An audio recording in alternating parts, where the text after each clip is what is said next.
Ladies and gentlemen, the Modern Warfare 3 reveal event, aka the Shadow Siege event, is officially over. And with it, we got the campaign trailer. But on top of that, we also got a little bit of cutscenes throughout the Shadow Siege event.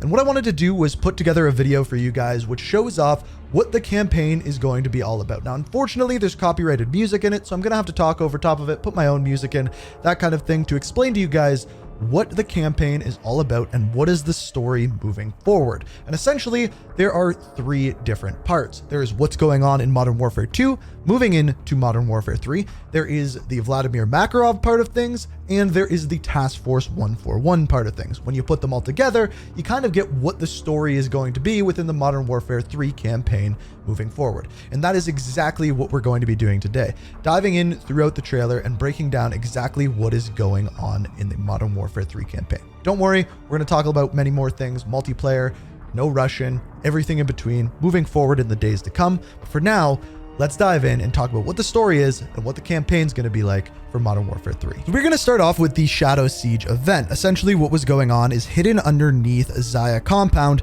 there was chemical weapons hidden there. And essentially, what you do throughout this mission is you are led by Commander Philip Graves, and you are playing as Shadow Company. He advises you that you are going to go blow up the side of Zaya Observatory, get in there, extract the chemical weapons, bring them to a helicopter, and escape. And that is exactly what you do throughout the mission. However, by the very end, as you are extracting, there is a major twist. It turns out that not everyone in Shadow Company was actually in Shadow Company.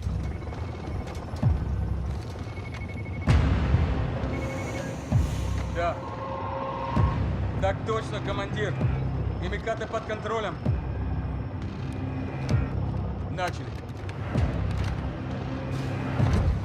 Hey, who are you talking to?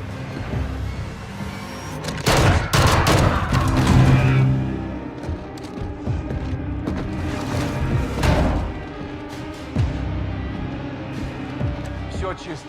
Командир Макаров, враги ликвидированы.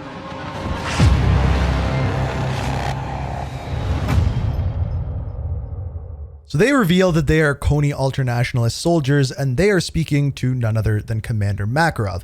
That is where the new trailer comes in. It starts out by Kate Laswell saying this to Task Force 141. We need to roll under the radar to get this done. This is followed up by Kate Laswell inquiring about the question as to whether or not Makarov is specifically working for Moscow or whether he's working alone. We need to know if he's working with Moscow. And essentially, for the first half of the trailer, the mission that we are seeing is that Task Force 141 is moving in on a prison, and this prison is housing Vladimir Makarov. The twist is that Makarov knows we are coming, and it seems as though he is using this attack to mount his escape. Essentially, Task Force 141 is trying to eliminate him before he even gets out of prison, but Makarov is using this as an escape plan. He knows you're coming. Copy that. So Captain Price does what he does best. He ends up going in and going in dark. And from here, we get to see some gameplay from inside the prison and one particular mission where they're blowing the door off the prison cell. From here, we move into some other missions. One that we see below the ice, we see Farah, we see Gaz, we see Soap McTavish, Ghost, and then it ends off with Price seeing some missile launches and him warning his team about it. Now, this next part I want to slow down because if we take a closer look at this appears to be Verdansk Stadium, or at least I think it does. Captain Price is driving in on a vehicle while there's some sort of attack and people running away from the stadium. You can see some gas and soldiers shooting, and then the fight begins. Aside from that, we don't really know what happens. However, in the next scene, this seems like a massive spoiler. It appears as though we actually see Captain Price die. Let me play this for you. We need medevac now! If we slow that down, does it not look like Gaz and Soap are saying goodbye to Captain Price on a bridge? But from here, the last thing that we get in the trailer is no Russian.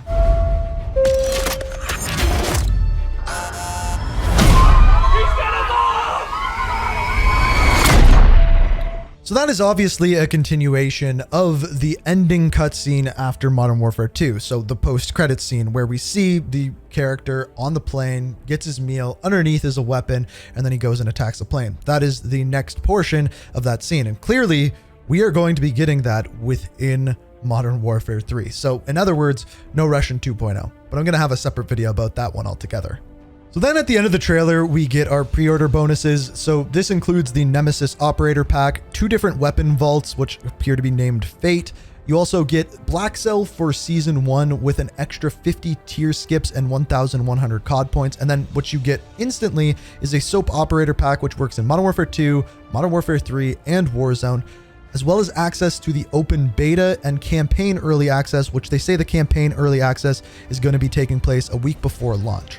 So far what we know from the campaign is that Vladimir Makarov is pulling all the strings in a way to try to pull off World War III. That's kind of what he wants. We don't know whether or not he is working with Moscow and specifically working with Russia, or whether he is just working with the Kony Ultranationalists and working on his own. We'll find that out within the campaign. But we know that he is pulling off these attacks, specifically the No Russian attack. It appears as the one on the Verdansk Stadium, things along those lines. And then Task Force 141 comes in and tries to shut things down, and does so by trying to attack him while he is being held in prison. However, at the same time, Makarov knows it's coming and is using that to escape. That is everything that is going on in the trailer. So that's what we have story-wise. Now, I just wanted to go over a couple of things that with the pre-order bonuses, they confirmed are going to be in the game. Multiplayer, campaign, and zombies as well. So this is the information that was given to us with the pre-order bonus kind of material. First of all, with campaign, they say it means making choices. Now, they don't say whether there's going to be multiple endings or things like that. Essentially, what they're saying is that in certain missions, there's going to be different ways to complete them. In other words, you can be sneaky, you can not, you can blow through walls, that kind of thing. I don't see there being multiple endings or anything like that, so don't get too excited. As far as multiplayer goes, they talk about the Modern Warfare 2 original maps being the 6v6 maps at launch. We're going to have a separate video coming out with all of the multiplayer information, probably early tomorrow morning. And then we also have zombies. In fact, they say that it's the largest zombie mode that has ever been made. It also tells a new Treyarch zombie story. So Treyarch is actually going to be working on that, and that is going to be the co-op mode that is coming with the launch of the game, which is pretty cool. You can also see the zombie with the Burger Town sign in the background, which is a pretty cool crossover. So that is what we know of the campaign thus far, but there's more story to dive into, and that is exactly what I'm going to be doing over the next coming days, speaking more about Makarov, No Russian, and other little hidden details throughout this trailer as well that just simply wouldn't fit in this video. That's the overview of the campaign and what we have to expect moving forward. So if you enjoyed the video, always appreciate it if you hit that like button, make sure you subscribe, turn notifications on. We got lots more coming, so stay tuned. And as always, thank you so much for watching. And until next time, peace out. We are real.